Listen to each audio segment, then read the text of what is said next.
During World War II, Cabcaban stood as a silent sentinel, witnessing the infamous Bataan Death March, a land where history whispers to the rustling leaves and waves echo ancient tales along the shores. Can you imagine a world where every child can still enjoy the beauty of our nature, the fresh air from the sea, the joy of building sand castles without worry? Our seas that are once vibrant and full of life now bear the scars of our negligence and recklessness. The plastic waste that suffocates marine life, while the air we breathe becomes tainted, a danger to our children's health and happiness.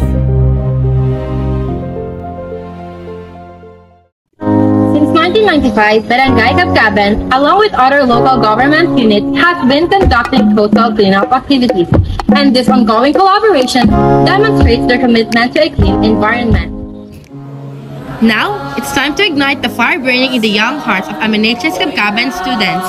Our organization, the Youth for Environment School Organization, is leading this initiative in collaboration with MNHS Cabcaban SSLG, BKD, Sports Club, Faculty, and MHST-MPC, along with Barangay Cabcaban, as outlined in the Memorandum of Agreement signed on September 12, 2023 between Barangay Cabcaban Office and YESL MNHS Cabcaban. Monitoring takes place every now and then to guarantee that we are really doing our duty. The seas are in need, so let us take the lead. Adopt the Sea program indeed. Timely existing community projects aimed at a local sea was born on November 2023. And on September 16, 2023, YESL assumed leadership of this program once a month, every Saturday without fail. Our goals are to raise awareness about the importance of marine conservation by mobilizing communities for regular coastal cleanup activities, establishing a network of volunteers dedicated to maintaining the cleanliness of coastal areas and reducing marine pollution that achieves a successful implementation of Adopt Sea program within our term. Before I end, I want us all to remember that once clean waters flow, a healthy world will grow. Sama-sama o bayanihan, kalikasan, nienda sa bagong kabataan. Bayanihan sa kalikasan, kapatahan, gaya natin ito.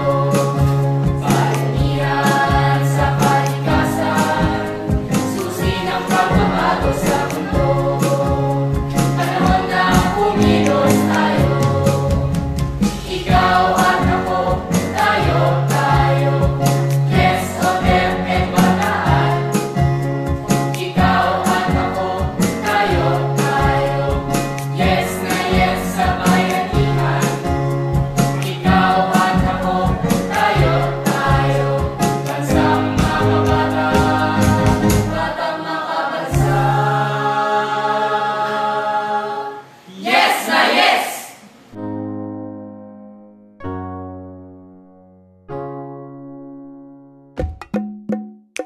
Itatanghal ko ng buong tapang bilang pagtitig para sa kalikasan. Sa bawat tinig, sa bawat kilos, magiging tanglaw at gabay. Aking ipapakita ang pagkakaisa at pagmamahalan upang itaguyod ang buhay sa lupaing ating minamahal. Ako'y mananatiling tapat at buong pusong nagmamahal sa inang kalikasan. Mabuhay ang kalikasan! A better tomorrow comes into view as we unite hands together for future generations to come.